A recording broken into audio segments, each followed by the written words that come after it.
Um, I got a question. I'm going to throw this as a grenade out into the room, and then I'm going to shut up and see what happens. Weber,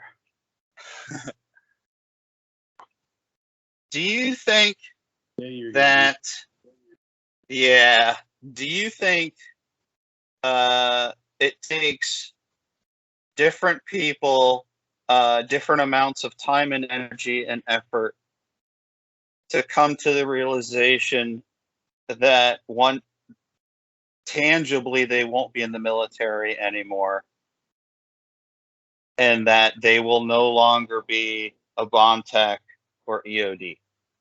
And I hate to say it like that, but is it safe to say that for some people it's more on their radar than others? For some people, it might be the other end of the spectrum. What would you say to those things? You're asking pretty much whether someone's going to have a higher ability or lower ability to kind of transition out of that identity. In bomb technician or somebody specifically in the military. I think that yeah, that's a good question. I think that everybody's going to obviously react different. Some people are really going to hold on to that identity for the rest of their lives, and they'll never stop talking about it. And other people, like Gerbo, or who want to be lifelong learners, are going to take what they had and everything that they learned along that journey, and then they're going to incorporate it with the person that they want to be. You know, for example, I want to be a lifelong learner, like Gerbo said. So he's going to take that experience that he has, and he's going to move towards being that person. Whereas someone else, they may not really have the same tools or the same desire to let go of that. Like, oh, I was an EOD technician, or I was this, or I was that in the military. And every time you go out and you see them, it's what they talk about, or they want to know your opinions on this or that, or they really just want to continue to tell their story, which is the same story that they continue to tell, that they never let go of. So some people have a problem. Well, I wouldn't say it's a problem. Some people don't want to give it up.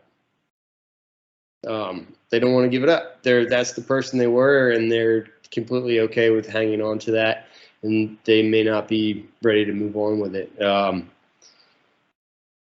I had a conversation with someone a few months ago, and ironically, they're EOD tech, and they had served in a different branch, and then they transitioned into the Air Force and then became an EOD tech. And then they're like, okay, I'm done with this. I'm going to move on to the next thing. And I had a conversation with them about, people were kind of giving them a hard time, like, how could you leave the career field or this or that, or, you know, and I was like, why would someone say that to you? You're gone off to do something that you really want to do. You're a good person. You're smart. You did great at your position here. You want to move on and do something else. Some people just can't fathom that. I don't understand why. And then, you know, I had a conversation with someone else, ironically, around that same time frame, that had been medically retired when they didn't want to be. And I just called them and asked them, what are they up to? What are you doing? And they went through this whole transition program, and they had a ton of help. And they're straight back into school. They had a job, financially stable and set up and things like that. So they were maybe not wanting to, they really didn't want to get rid of that identity, but they did it out of necessity, you know, having a family and wanting to move forward. Hey, can I ask you something, Webb? Yeah. I'm going to take this on. You know, you see a lot of news interviews with former FBI agent or former criminal investigator when they're trying to add context or color to things, and they can't actually ask the person the question. But you also have former bomb techs and stuff like that. Do you call, like, moving on from your identity?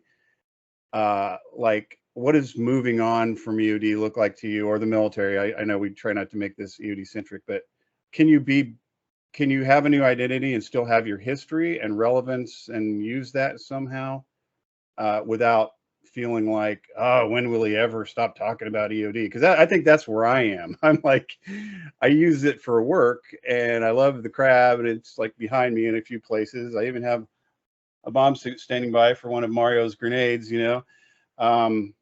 like, is that the same thing as what you're talking about? Like, am I still hanging on to my high school football years? or can I do both? Can I have a new identity and a history? Yeah, of course, that's definitely a possibility. I don't know, maybe sometimes moving on or having to move on from it, that might be a poor choice of words. But I think you're probably a pretty good example of that.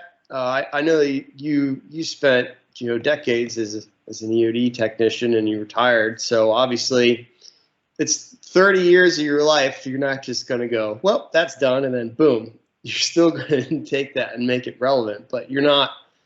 No one ever says, man, I wish Gerbo would stop talking about the time that he did this, or I wish he would stop talking about the time that he did that.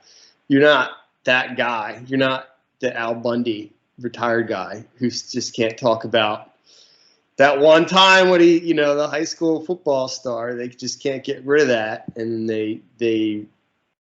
that's their identity. They won't let that go, so they can't move forward.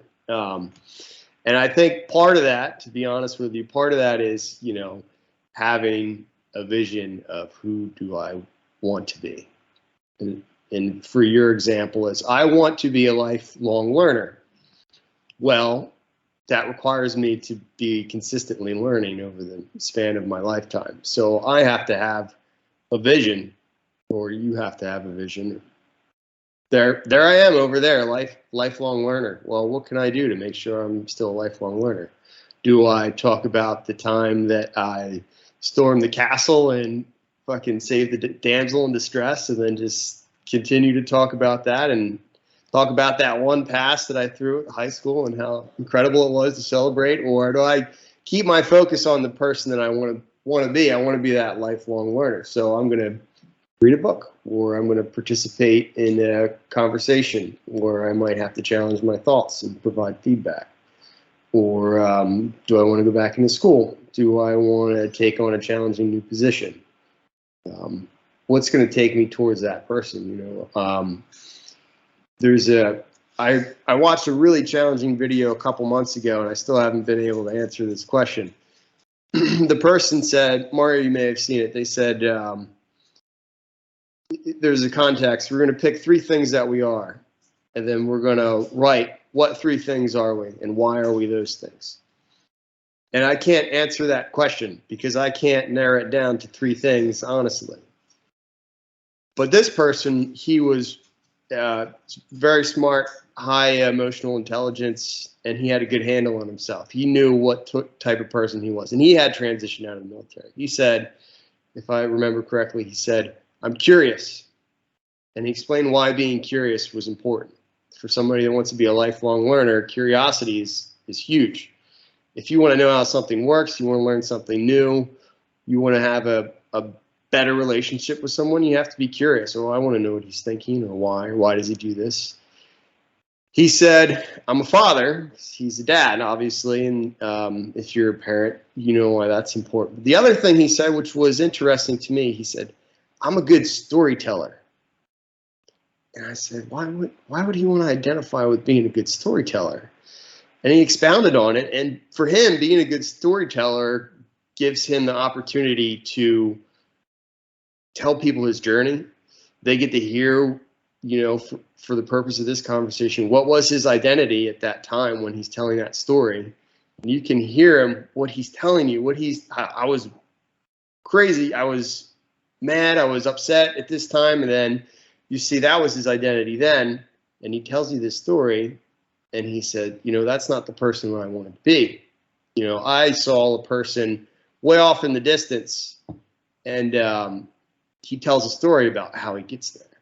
And that's kind of was interesting to me, that someone was able to take 3 things, and then what do I identify with, and then actually tell you poignantly about what are those 3 things. And I don't think I could do that because I think I'm too many things sometimes. You know, obviously we're all service members. More specifically, all of us here EOD technicians. In some way or fashion, we're all family members. We've all are mentoring or have been mentors. We're friends, brothers, cousins, uncles, husbands. What do you identify with? Because one day I might put 100% effort into one of those things, and then the next day I can't barely drag myself up onto my feet to do anything, you know, in that avenue. So I think really, to answer your question, you really need to have a vision of what your identity looks like in the future, or what you want to identify with, so that you can take steps towards that. That way you're not sitting down on the couch, Al Bundy style, talking about how you threw the greatest touchdown pass that, you know, your high school has ever seen. Perfect. Thank you.